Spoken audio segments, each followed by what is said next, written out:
presents a song from سید طاہر حسین مانی جو ساز اور آواز کے انچارج ہیں. تو آئیے گانے کی طرف چلتے ہیں. بالکل گانے کی طرف بڑھتے ہیں. چلیں.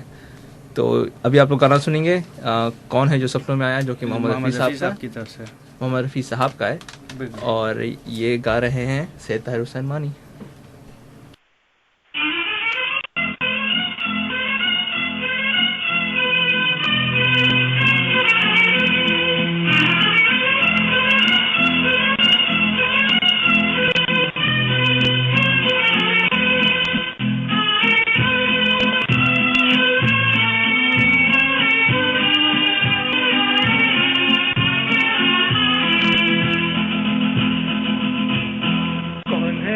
سپنوں میں آیا کون ہے جو دل میں سمایا, لو جھک گیا آسماں بھی عشق میرا رنگ لایا.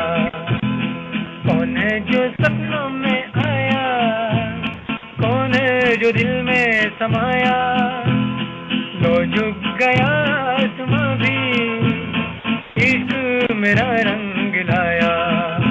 او پریا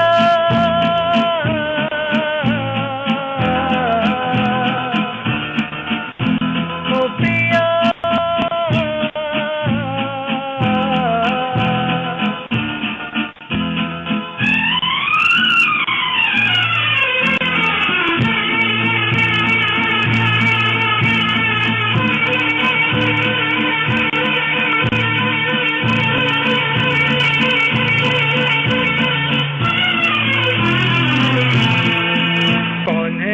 سپنوں میں آیا کون ہے جو دل میں سمایا, لو جھک گیا آسماں بھی عشق میرا رنگ لایا.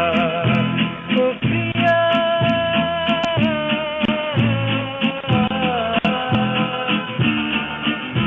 او پریا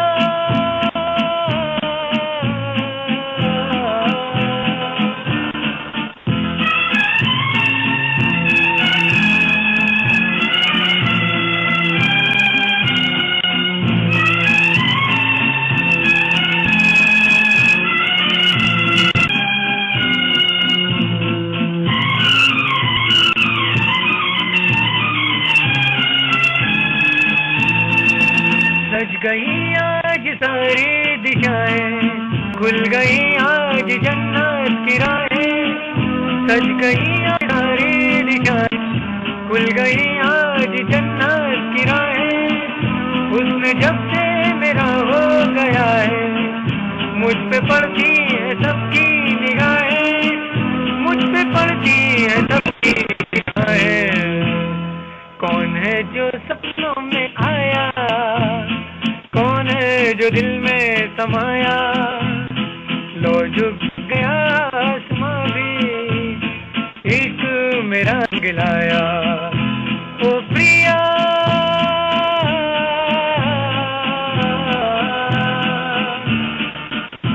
او پریا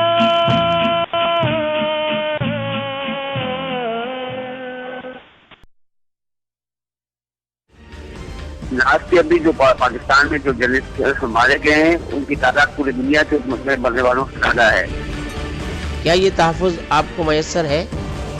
میڈیا ہاؤسز کے جو اونرز ہیں جیکٹ تک ان کے پاس میسر نہیں ہوتا ہے. خدا نخواستہ اگر یہ مر جاتے ہیں, آئی جی ٹیلی فون کال ریسیو نہیں کر رہے یا کمرہ بند کر کے بیٹھ گئے ہیں, اگر یہ صحافت کی جنگ تو جاری اور جاری رہے گی. میں پہلے بھی کہہ چکا ہوں, بار بار کہتا ہوں کہ میڈیا کو الگ سے آئی لینڈ نہیں ہے. ہمارا سیاست تمہاری میں عبد الوہاب صاحب جب MQM نے بائیکاٹ کیا تھا, مسائل دو طرح کے تھے. جو لاسٹ الیکشن ہوا اس سے اب تک ہمارے ٹاؤن میں 30% سلم ایریا رہے کا تعلق MQM سے تھا. کینڈیڈیٹ تو ہمارا جیتا ہوا تھا, ان چیزوں کو امپروو کرنا تھا کیونکہ حل نہیں ہوا ہے. وہ مسئلہ اپنی جگہ موجود ہے. وہاں سے جلیل نام ہے, ان کا تعلق ہے MQM سے, بدبو سے بالکل بیٹھتا ہے وہ. اور ابھی آپ لوگ سن رہے تھے ایڈ جو اگلے ہفتے چلے گا, جو چلا ہے اگلے ہفتے کے لیے, وہ ہے خوشی ترویز صاحب کا. اور کے ساتھ ہی مقاصد سے ہم لوگ آگے بڑھتے ہیں کیونکہ یہاں پاس ٹائم کم رہ جائے گا ورنہ اپنی باتوں کے لیے. تو چلتے ہیں یوسف خان صاحب کے انٹرویو کے پاس جو کہ جرنلسٹ ہیں اور یہ ہے ان کا انٹرویو. السلام علیکم.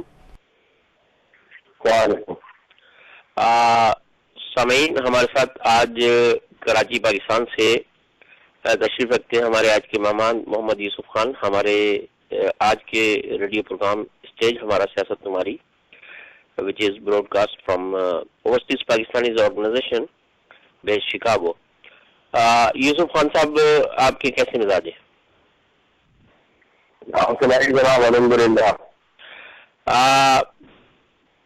آزاد صحافت میں اور اخبارات کی پالیسی کا بزنس کے طریقوں پر بننا میں آپ کیسے اپنی صحافت کو آزاد رکھ سکتے ہیں؟ یعنی تمام اخبارات کی پالیسی بزنس کے طریقوں پر ہے پاکستان میں، تو اپنی صحافت کو آپ آزاد کیسے رکھتے ہیں؟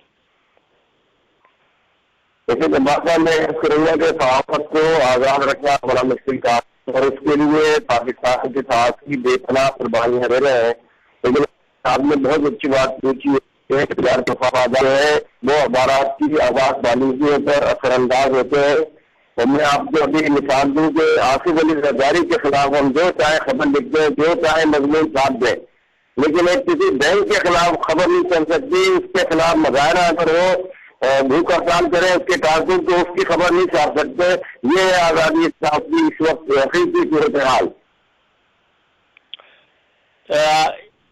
کسی ادارے کے نمائندے کا کسی ٹاک شو میں سچ بولنا اور ٹی وی اور اخبارات کا اس سے حقیقت جاننے پر اصرار، کیا اتنے خراب حالات میں جہاں بعد میں اسے اپنے ادارے کے سینئر حضرات کو پیش کرنا مشکل پڑ جائے اور کسی شخص کو پروٹیکٹ کرنا اس کے لیے ممکن نہ ہو، کوئی اسے پروٹیکٹ بھی نہ کر سکے، تو ایسی صورتحال میں کوئی حقیقت کس طرح بیان کر سکتا ہے؟ اس سچویشن کو اگر آپ کا سامنا ہو، یعنی آپ اگر اس سچویشن میں ہو تو آپ کیا کریں گے؟ دیکھیں، میں عرض کروں گا کہ جو زمینی صورتحال ہے وہ میں نے آپ سے بیان کی ہے. پاکستان میں کوئی صحافیوں کے تحفظ کا کوئی قانون نہیں ہے. جو حکومت نے مشرف دور میں قانون میں ترمیم کی ہے، جس کے تحت ماضی میں یہ تھا کہ ایڈیٹر، پرنٹر، پبلشر ذمہ دار ہوتا تھا کسی خبر یا مضمون کے چھپنے کا. اب انہوں نے ترمیم کر دی ہے. اب رپورٹر اور مضمون نگار کو سزا ہوگی اور ایڈیٹر، پبلشر بچ جائے گا. اس سے رپورٹر سے بڑا دباؤ آ گیا ہے. دوسری بات یہ ہے کہ آپ کو خود احساس ہے کہ صحافیوں کی تنظیمیں بہت کمزور ہے. مقدمے ماضی سے اخباری مالکان بھی بڑھتے ہیں اور وکلا کی فیسوں کا آپ کو اندازہ ہے، بے تحاشا فیسیں ہیں. تو یہ ہے زمینی صورتحال. اس کے باوجود آپ نے خود بھی آج مشاہدہ کیا ہے کہ پاکستان کے صحافی پھر بھی نامساعد حالات میں اپنے فرائض انجام دے رہے ہیں اور عوام تک کچھ نہ کچھ حقائق ضرور پہنچاتے ہیں. اور اس میں میں یہ کہوں گا کہ الیکٹرانک میڈیا کا بڑا تاریخی رول ہے.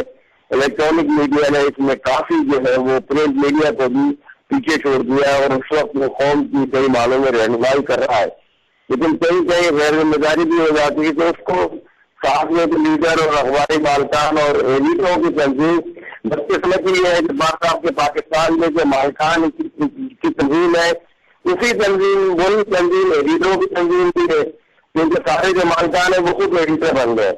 جو کارکن صحافی ہیں ان کی آواز موثر نہیں ہے. ہماری جو مظاہرے ہوتے ہیں کہ کے اس کی خبریں اخبار جو ہے یہ پاکستان کے بڑے بڑے اخبار ایک لفظ چھپنے دیتے، کوئی فوٹو نہیں چھپنے دیتے خود صحافیوں کی خبروں کی. لیکن جب ان برا وقت آتا ہے کوئی حکومت ان کو ضرب لگاتی ہے. آپ کو یاد ہوگا سیف الرحمان کے دور میں جنگ اخبار جو ہے 2 صفحے کا ہو گیا تھا. یہ کارکن صحافی نے جنگ اخبار کو بحال کرایا اور آج جنگ کی ہے. اتنا بڑا چیلنج نکل رہا ہے کہ کارکن صحافیوں کی خدمات کا نتیجہ ہے. ہمارے گنڈا صاحب کی، احفاظ الرحمان صاحب کی، محمود علی حسن مرحوم کی جیل کا نتیجہ ہے. ورنہ جنگ اخبار کو تو 2 صفحے کا اس میں نواز شریف کے دور میں کر دیا گیا تھا. کیا آپ سمجھتے ہیں کہ اگر ہماری آرگنائزیشن جو کہ اوورسیز آرگنائزیشن کے توسط سے میں ذمہ دار حصے آپ سے بات کر رہا ہوں کہ اگر آپ کو ہم یہ سپورٹ دیں اور یہ آپ سے وعدہ کریں تحریری طور پر کہ ہم آپ کو پاکستان میں جو اٹارنی جنرل کسی اٹارنی کی جو بار اٹلا ہے اس کی